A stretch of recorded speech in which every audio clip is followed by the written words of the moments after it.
Hey folks, and welcome back. Um, as you can see, I have bought another Sony, and about a month ago, I made another video about my ideal partner camera for the GR3.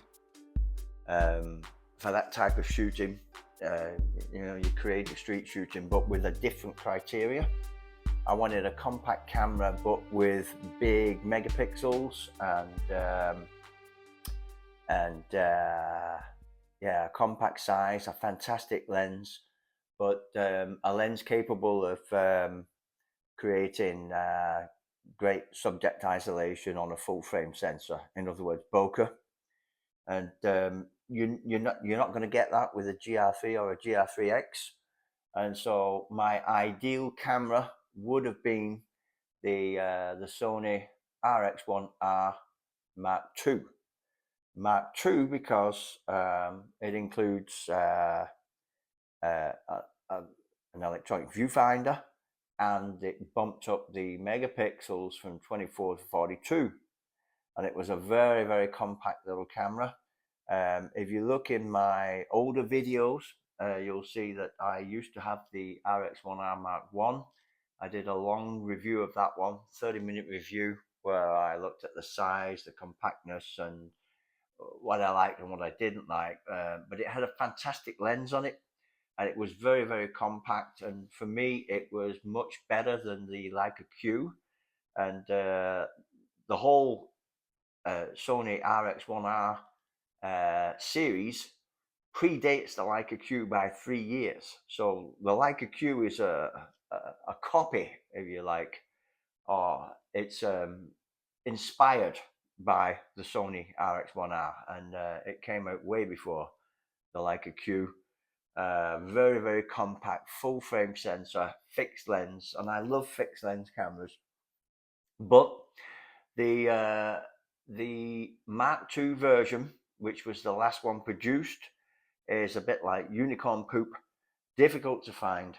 And so instead of buying a Leica Q with another 28mm lens, equivalent to the GR3, which I've already got, a 28 there, I wanted something closer to the RX1R, which was a 35mm f2 lens. And I thought, I'll try to recreate that. And a really good economical way to do that is with one of these. This is from the same time that the RX1R Mark II was released. It's got the same sensor. It's got a backside illuminated 42 megapixel sensor, and this is the Sony A7R Mark II. So this has been produced between 2015 and 2021. I have no idea how old this particular copy is. It could be as old as 9 years old. It could be as young as 3 years old. It has 90,000 shots on the mechanical shutter. But this was Sony's flagship A7R at the time. And the flagship versions of the cameras, the big boy cameras, the Pro series, they have a shutter that is rated for 500,000 shots. So 90,000 shots versus the expected limit of 500,000. That's not too bad. These things are a bargain now. You can pick them up very cheaply. I paid about $800, €750. So there's the camera, 42 megapixel, full frame sensor, great dynamic range, great in low light, compact, not as compact, of course, as what I wanted with the RX1R Mark II, but still pretty compact, mirrorless camera, tilt screen, like that. Just about the same size actually as the Leica Q and the Leica Q2. If I was going the Leica way, aiming for that 40 to 50 megapixel sensor, that would be the Leica Q2. then I would have had to have saved some more. I was, what, 3/4 of my way to getting a Leica Q2, but that sensor, that lens, sorry, that 28, and lots of people on that have reviewed it have said it's not actually a 28, it's even wider. I thought, no, I know Sony. I've had the A7 II, the A7 III, I've had the RX1R, I've had the RX10 and Mark II and the RX10 Mark IV. I've still got a beautiful camera. So this is what I ended up with. And then I had to recreate the lens. So the first one I got was this one. This is a Samyang. And this is the Samyang autofocus 45mm 1.8. And it's quite good, actually. It's not that big, you can see. But it just a little bit longer than I would have liked.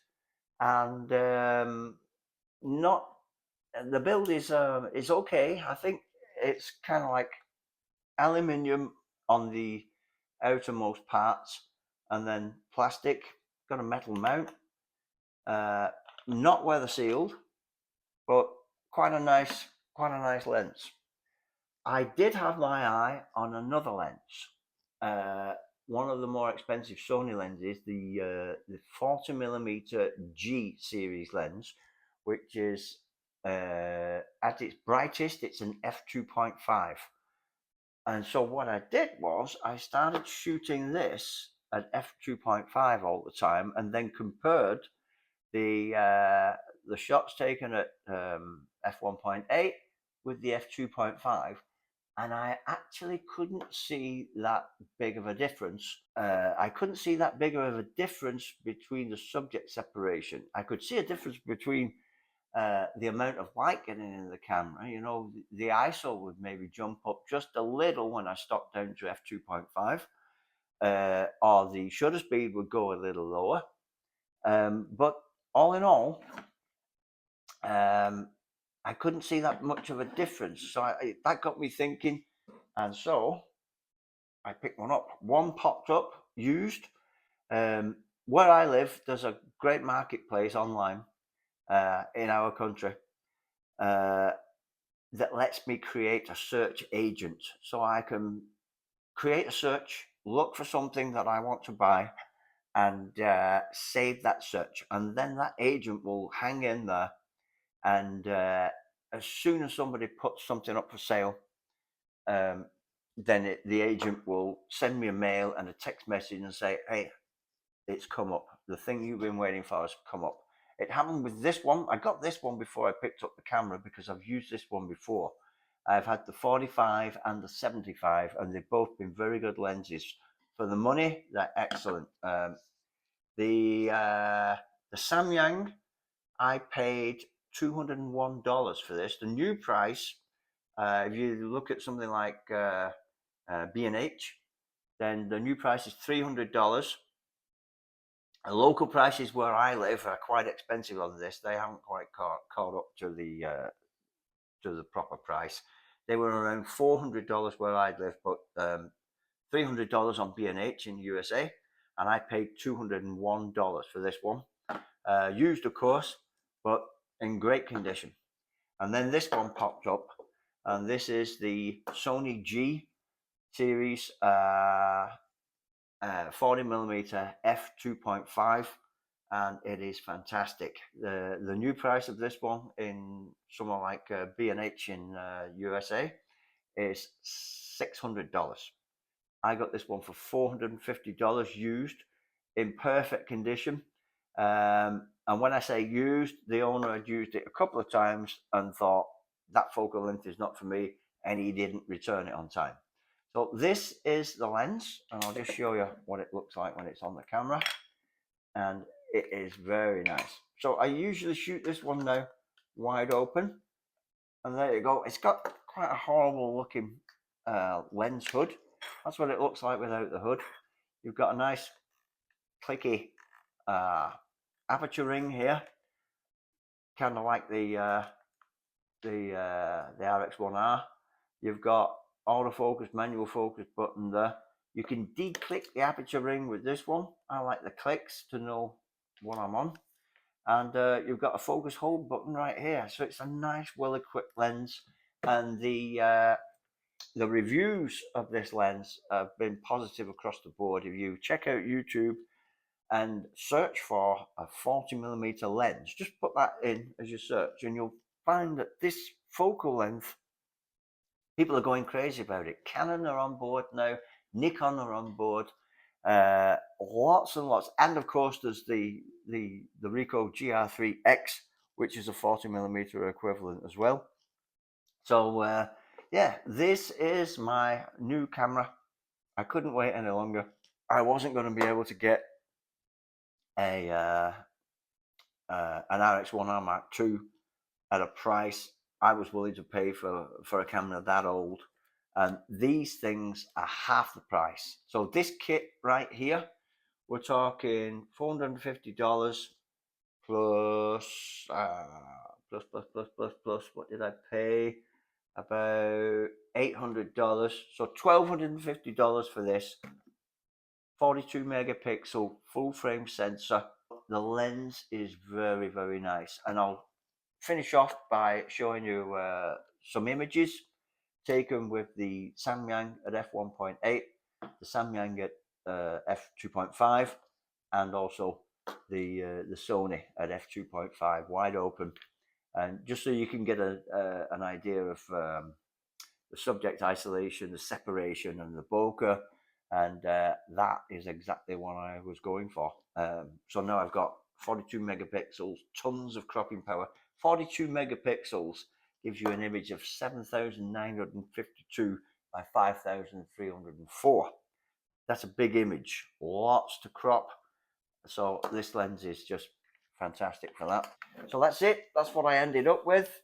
And yeah, as I predicted, a week after I bought this setup, an RX1R Mark II popped up and was available for sale where I live, but it had some damage to a couple of the dials, and the seller was asking a crazy amount for it, and it wasn't worth it. So this is my compact partner for the Ricoh GR3. See ya.